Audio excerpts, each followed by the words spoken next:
The American experience. How do you describe it? Many have tried, but a French writer may have done it best. America is a land of wonders, he said. Everything is in constant motion. Every change seems an improvement. Wonder, change, improvement. That was how Alexis de Tocqueville described the great American experience over 150 years ago. America was in a hurry. Impatient to finish her trip through the 19th century. Rushing full throttle into the 20th. The landscape was changing. A nation of farms and small towns was filling the gaps with factories and cities. Something called industrialization was happening. And it was happening in a hurry.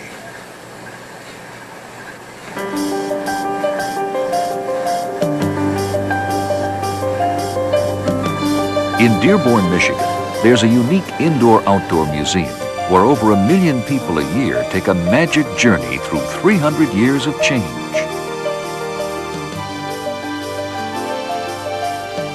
Henry Ford Museum in Greenfield Village covers nearly 100 acres filled with wonder, excitement, and fun. A place where history rocks and rolls.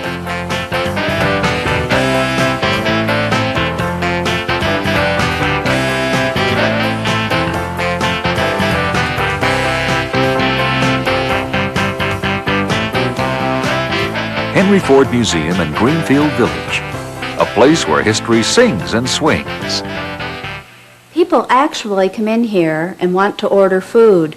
They look up here at the menu and want that steak for $1.50 or the coffee for 5 cents. At the end of World War II, Army veteran Clovis Lammy bought this roadside diner for less than $20,000. 40 years later, museum curators found it in Hudson, Massachusetts, brought it back to Dearborn, Michigan, and restored it, right down to the donuts. There's a lot of things that make Henry Ford Museum in Greenfield Village different. If we look around this diner, it's just the authenticity of all the details. It's those kinds of things that really make people feel at home in our museum. It really establishes a human relationship between me, the visitor, and the stuff out there. And that's, I think, a kind of a relationship that we're driving at with our visitors, to make them come here and see themselves, in a sense, to say, history, wow, that belongs to me. People don't come to this diner to learn about some great sociological study of the diner in American life or such. They come to say, gee, I wonder where that came from. I wonder how it relates to me. I wonder how that may set a signal about where we're going. The goal of this museum is really to talk about change. People think of change as something that happens out there in the abstract, but it's something that happens to everybody all the time. We're talking about American history, a kind of society that self-consciously wanted to change things. We talk often about the need for young people in our society to become change makers, to continue to be change makers. That's why we think it's important when you walk into the Wright Brothers Cycle Shop, you walk into Menlo Park Laboratory, you walk into the Ford birthplace, and you recognize that, hey, these people were not necessarily highborn. They didn't have any special kind of privilege in our society. They had a better idea. They believed in that idea. They knew how to solve a problem.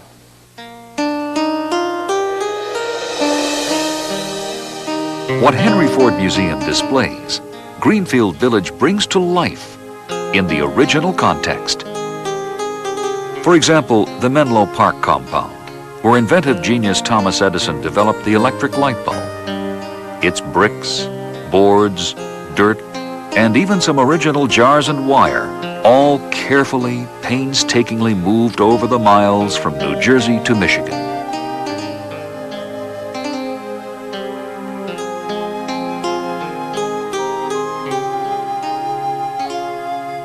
So exacting is the result that when Edison visited Greenfield Village in 1929, he said it was completely authentic, except we never kept it this clean.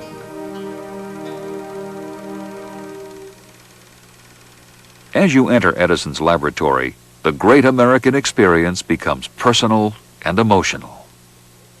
All of the authentic details merge into one strong impression. You feel you have stepped back in time. You have made contact with the power of American ingenuity. And the effect is a little overwhelming.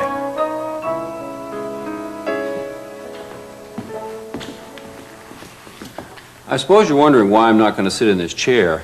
Well, I don't think Henry Ford really approved of that, because you see, Thomas Edison sat in this chair the night of October 21st, 1929, as he watched his recreated light bulb burn. The next day, Henry Ford had the chair nailed to the floor by a worker. He was so honored by this. Edison did his recreation for the whole nation via radio.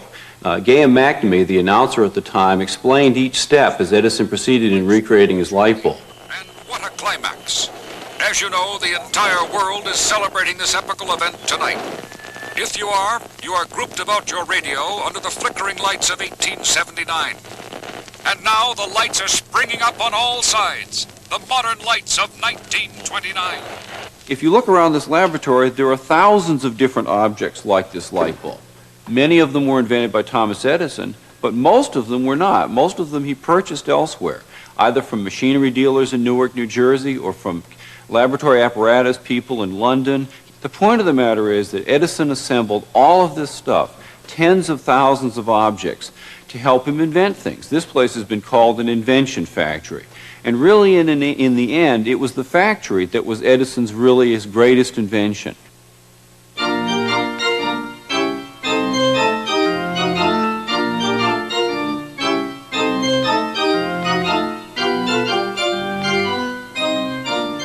Why on earth would Edison have an organ in his laboratory like this? Well, it was a gift from a friend, and it was used by Edison both for entertainment, to help his workers work harder and to enjoy themselves. The whole crew might work 24, 48, 72 hours at a stretch, taking naps in the corners, having food brought in from local establishments. At other times, they'd go fishing for the day. Later in life, Edison became more able to relax.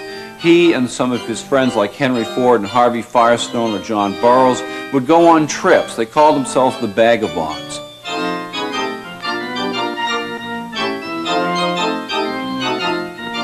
But history is more than the concentration of great minds and famous names.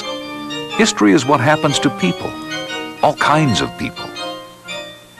Right down the street from Edison's laboratory, in the same relative position as it existed in Menlo Park, is the Sarah Jordan boarding house, home of the machinists, carpenters, and draftsmen who worked for Edison.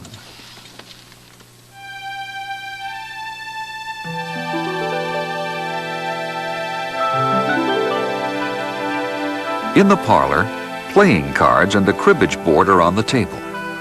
It is almost as if Edison's crew had been suddenly called back to the laboratory and left the room in a hurry.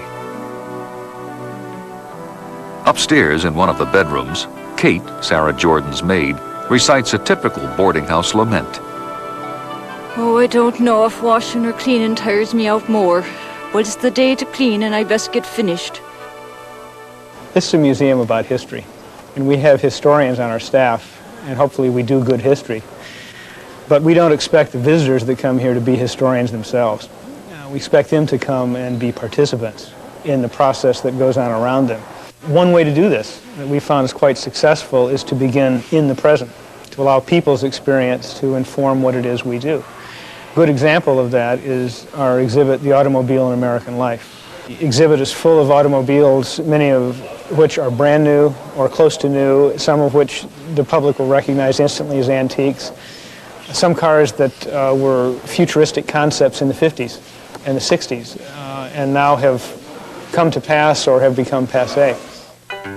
This museum is about people. It's not about objects. But it uses its wonderful collection of everyday objects to illustrate, to get at the experience of everyday people. Kitchens tell their own version of America's change from a rural agricultural society to a nation of urban industrial centers. At the Harvey Firestone farm, moved here from eastern Ohio, you not only see, but hear and smell the kitchen of a working sheep farm, exactly as it was around 1882. What people ate and how they prepared it jumps out of the history book and becomes living, breathing reality.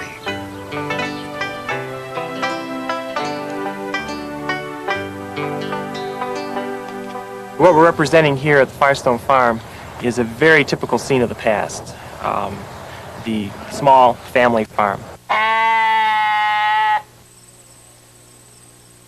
We are very interested in showing an accurate picture, so we've done a lot of detail work in finding the correct breeds of animals and actually breeding them here. What we have here is an example of the Merino, as was popular in the 1880s. This is what was known today as an A-type of Merino. He's covered head to toe with wrinkles. The more body surface, the more wool this little fella could produce. So when he grows up, he'll outweigh his fleece weight, that is, a typical smooth Merino of today. He'll produce more wool. His fleece weights will probably approach 20 pounds. We've got working stock dogs here, which is something people really don't see very much of today. The breed of dog that you see here is the Border Collie, and this type of dog has been in use for quite some time, developed in the border counties of Scotland and England. The dog will put the sheep in any direction you care to have them go.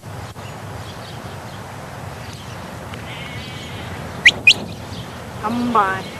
It's almost impossible to move sheep anywhere without a trained Border Collie. These dogs are virtually unchanged from the way they looked 100 years ago.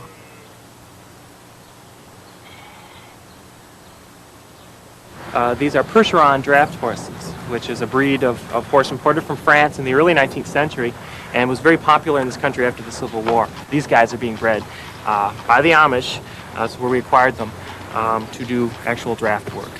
They're not extremely tall, they're very blocky and short-legged and are built to pull.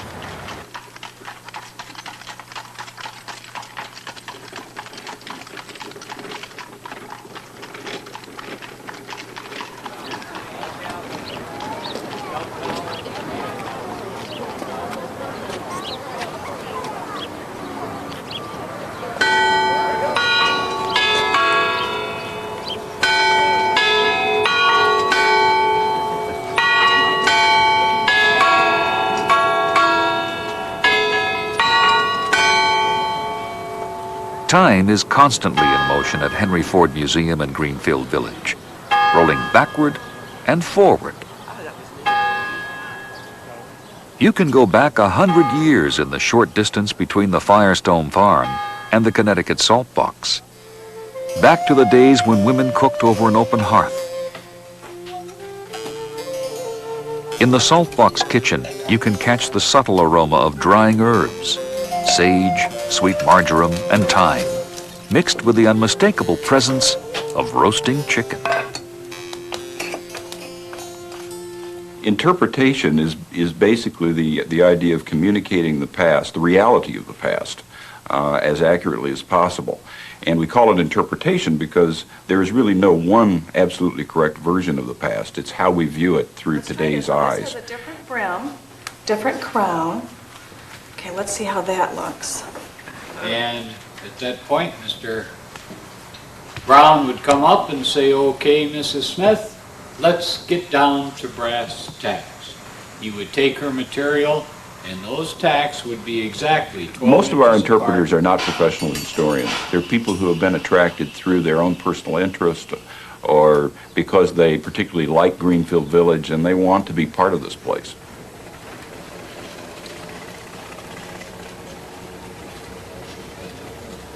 We have a training program that consists of about 50 hours of basic classroom work to get an overview of Greenfield Village and Henry Ford Museum.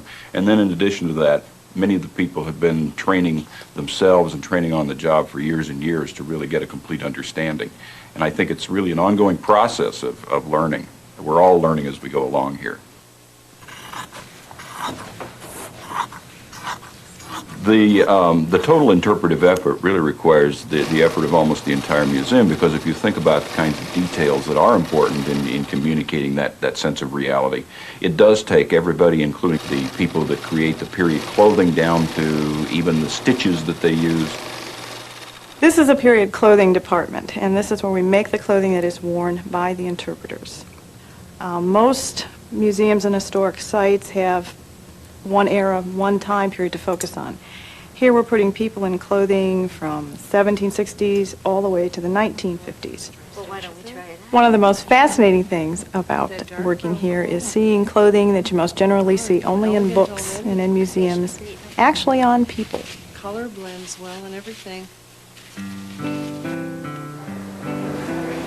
Good day. Welcome to the Eagle Tavern. Won't you come in? I've just lifted a fresh batch of blueberry muffins from the stove. Won't you come? For almost 100 years, the Eagle Tavern was located in the village of Clinton, 60 miles southwest of Detroit. Originally, it was a stagecoach stop on the Detroit to Chicago road. Today, it is an historically interpreted building where you can stop for a mid-19th century meal. You folks are all traveling together. You better introduce yourselves and mind your manners. Might be a rascal among you and you want to know his name. With the salt, use the tip of your knife like this. At the Eagle Tavern, one doesn't pinch the salt nor the help. Although prepared in a contemporary kitchen, the food is much the same as when Calvin Wood and his wife operated the Eagle Tavern in the 1850s. Hearty meat and fish main dishes, fresh homemade pastry, and lemonade sipped from a macaroni straw. 100 years ago, this would have been welcome refreshment after hours of bouncing around inside a horse-drawn stagecoach.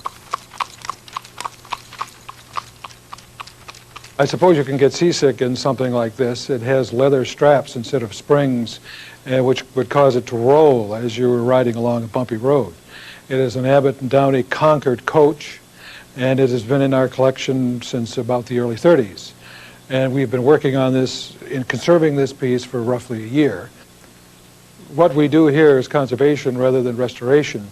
We want to preserve original material, the original surfaces, the structure of the piece, so that it can be studied and appreciated as a piece in history rather than a new piece that would result from a restoration.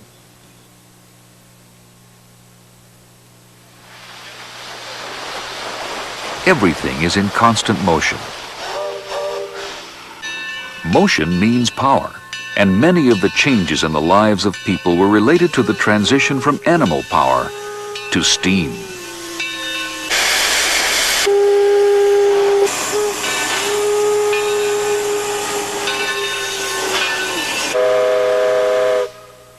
Steam propelled America from the farm to the factory, from the country road to the city street. In Greenfield Village, the great American experience includes the sights and sounds of an operating turn-of-the-century machine shop, powered by a 100-year-old stationary steam engine.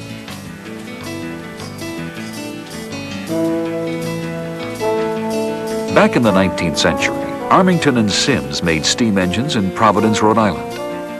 Today, instead of engines, many of the machine tools from that original plant create replacement parts for the museum and village.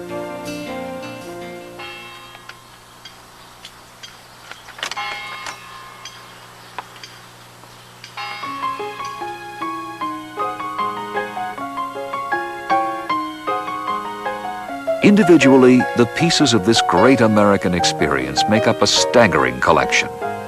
Over 1 million objects, playthings and work things, little and big, personal and impersonal, powerful and fragile. Each has a part of the story to tell, from the 1896 Oriton 10-seat bicycle to the Wright Brothers bicycle shop and home, moved to Greenfield Village from Dayton, Ohio. The World War I Jenny, the World War II Spitfire, the 747 and the supersonic Concorde all have their roots in this place.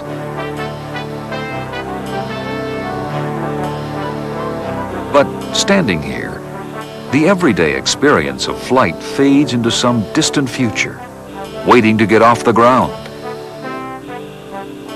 In Wilbur and Orville's back room, however, the promise of flight springs to life. It seems like a painfully small launching pad for man's reach into the sky. There is hardly room to turn around.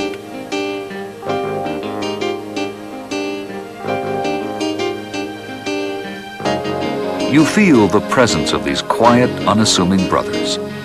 It is almost impossible to imagine such an extraordinary achievement from this ordinary place.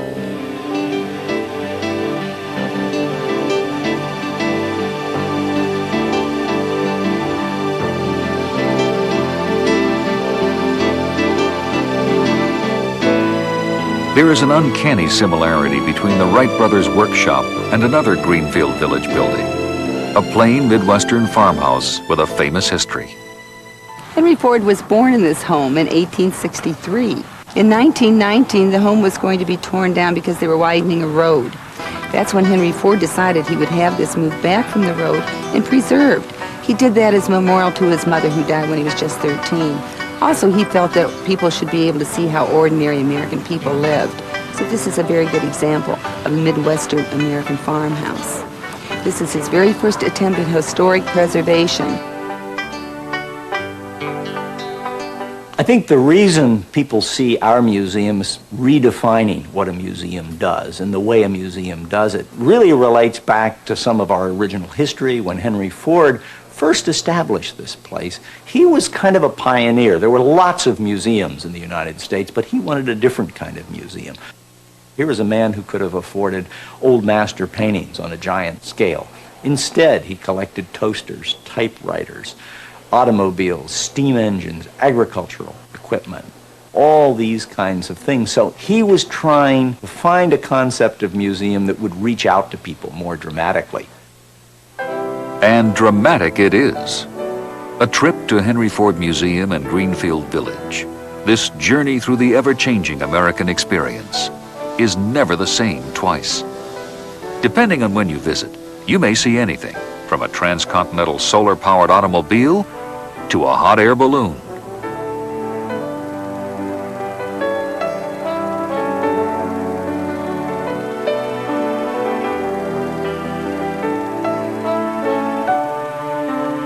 But no matter how fast they change, the museum and village remain as dedicated to Henry Ford's original concept as they were the day in 1928 when Thomas Edison planted Luther Burbank's spade into a block of concrete, which today stands at the museum entrance, a bridge across time, yesterday, today, and tomorrow.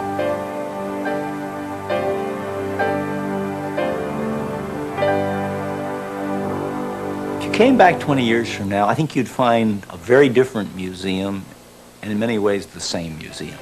We're in the process of completely renewing the museum, not as a one-time thing, but a continuous thing. Discovering the past, present, and future was what Henry Ford had in mind when he stated the purpose of the museum and village. It is, he said, to give us a sense of unity with our people through the generations.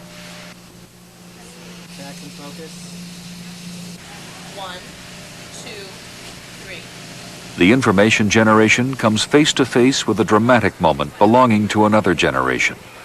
The assassination of Abraham Lincoln, the chair he sat in when he was shot, a program from the play he was watching. And a radio generation father discovers a sense of unity with his television generation son.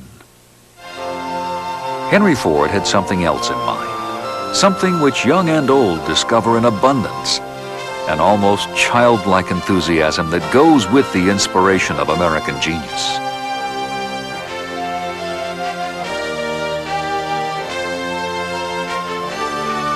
A sense of unity with other generations, the inspiration of American genius. That's the Great American Experience, the Great American Trip ready for departure any day. Henry Ford Museum and Greenfield Village.